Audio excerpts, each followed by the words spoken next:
Now, going into this 2022, many people were wondering, well, the Texans had themselves a pretty headline worthy offseason, but for all the wrong reasons. And well, after a dumpster fire 4-13 2021 season, people were wondering, well, it couldn't have gone worse for them, right? Right? Well, it actually kind of did. They fired David Culley, their one and done head coach, after one season. And rather than find a more modern candidate, a more decent candidate that was more qualified, they promoted from within. They named their defensive coordinator, Lovie Smith, the new head coach. Now, keep in mind, this Texans organization almost considered a former quarterback who has had no prior head coaching experience, or let alone coaching experience at all, in Josh McCown. Yeah, keep that in mind. They almost hired Josh McCown to be the head coach of the Houston Texans. But hell, that's not the craziest story we're going to have later on when it comes to head coaches in the NFL.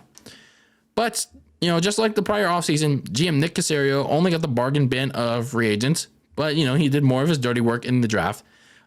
He got potential pieces like LSU corner Derek Singletary Jr., Texas A&M tackle Kenyon Green, and Alabama receiver John Mechie. But unfortunately for Mechie, he didn't play this season due to leukemia. Prayers up that he is recovering. Hopefully he's doing better to this day. Hopefully it will be in remission. I don't know if it is, but hopefully it will be at some point. The Texans did find themselves in the heat of the then ongoing Deshaun Watson scandals during the point of the offseason.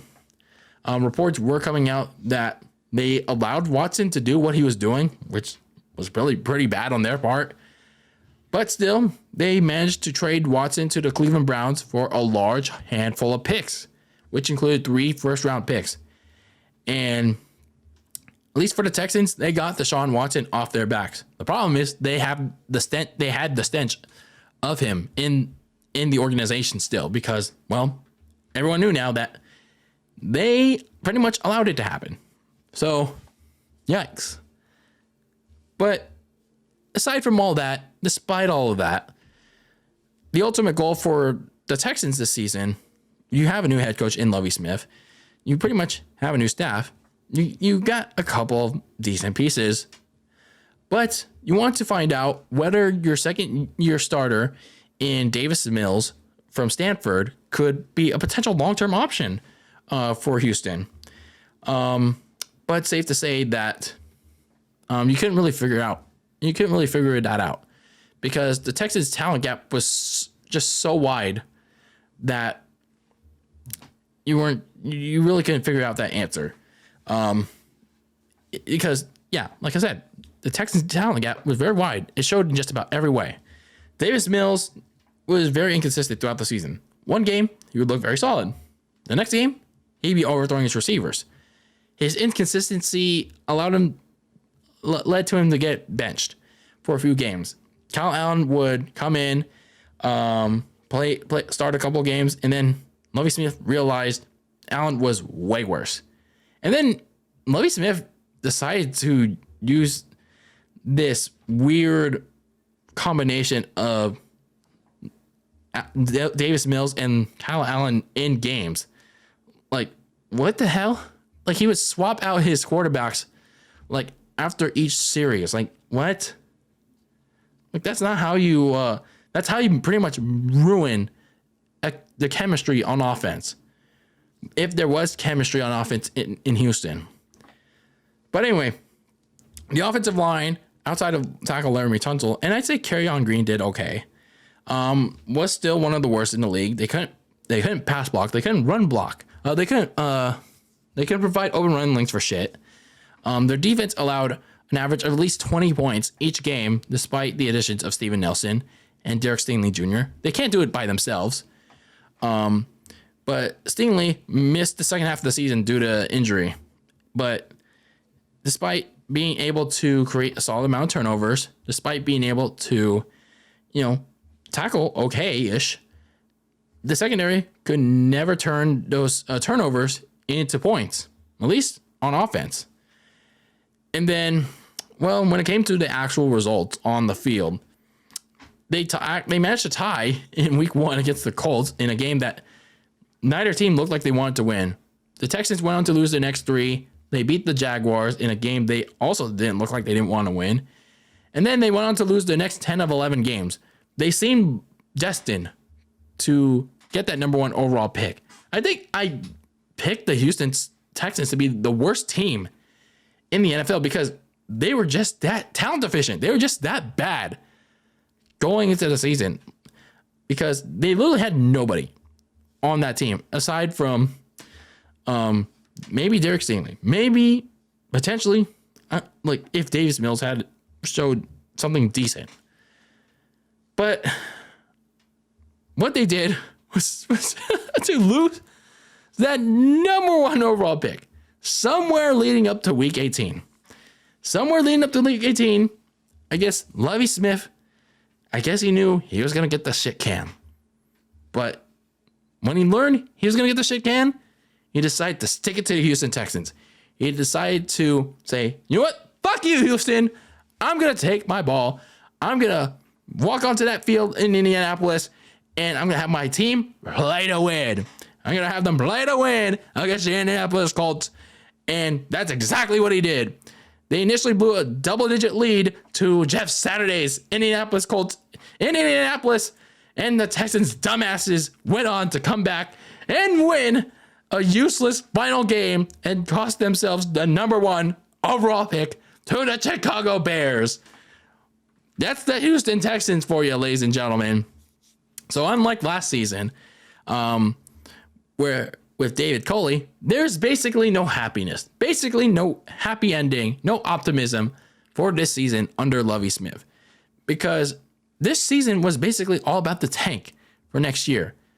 But then they fucked up the tank at the end, thanks to Lovie Smith effing over the Texans because he knew he was going to get fired. So he's like, you know what? I'm going to get fired. So fuck the organization. I'm going to screw you all in the ass. So he ends the Texans end the season with a 3-13-1 record. I will say though, there were very few small positives. That one of those positives included you had at least some potential in rookie running back Dameon Pierce, who was basically the Thomas the Tank Engine for that Texans offense. He was pretty good with the open running lanes given to him, and he actually created some himself. Safety Jalen Peter, that's how you pronounce his name. He's shown flashes along with Derek Stingley Jr. in what was an otherwise putrid secondary. And one positive came in the Texans' early offseason, just a couple of days at the end of January.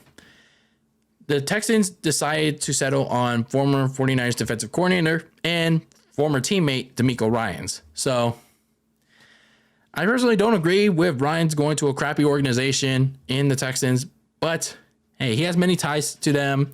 He's played there before. He's a good leader of men. He knows how to rally his troops, as many Niners fans have seen before. He knows how to he knows how to build a defense over there. He knows how to call really good defensive plays.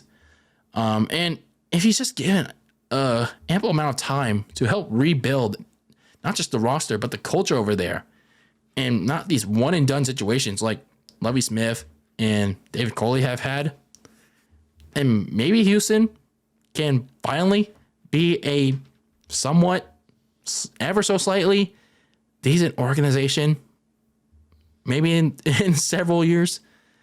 I don't know. But hey, all I know is that the McNair family are getting a shitload of money to make DeMeco Ryans try out this rebuild thing. Damn.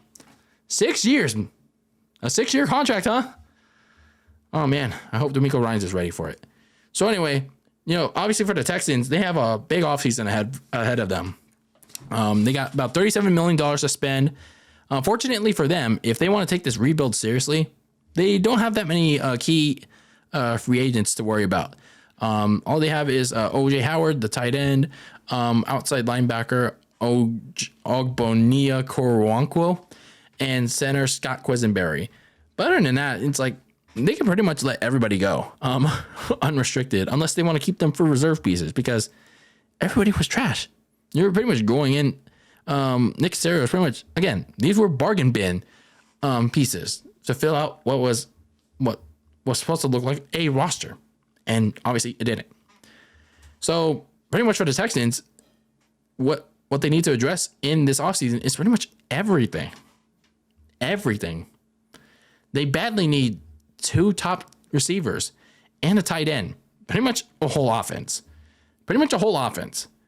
They need receivers, a tight end, the rest of the offensive line to help out Laramie Tunzel and Kayron Green. And then looking at the defense, they need a starting corner opposite Derek Stingley Jr., an inside linebacker, and help for Jerry Hughes, Jonathan Greenard, and Malik Collins on that defensive line, at least in terms of depth. So they need just about everything. They need just about everything on that roster because those bargain bins didn't do shit for them. And then the other important thing for the Houston Texans is that what are you going to do at quarterback?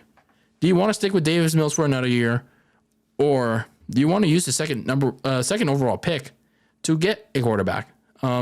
Because whatever the Bears do with the number 1 overall pick will obviously be a contributing factor on what the Texans will do with the second overall pick. I mean, granted, they will go for a quarterback. It's just a matter of which one. Are they going to go for a CJ Stroud? Are they going to go for a Bryce Young? It's just a matter of who's available by then. Assuming that not another team that has traded up to the number 1 overall pick has gotten the quarterback that the Texans were looking at. So for the Texans, they have to decide whether to stick with Davis Mills or grab, at least for another year, or use that number 2 overall pick to get the second best or the best prospect that's left in the NFL draft. So overall, I mean, we knew the Texans were going to be shit in 2022. We all knew they were going to be crap. But I will say, if they can be this competent, if they can be competent enough this offseason, however they use it, there can be a little bit of a hope in this organization and a little bit of hope in the fan base that they have. They do it right, the McNair family can build towards a brighter tomorrow. If they do it all wrong in years past, well, expect a never-ending road of misery.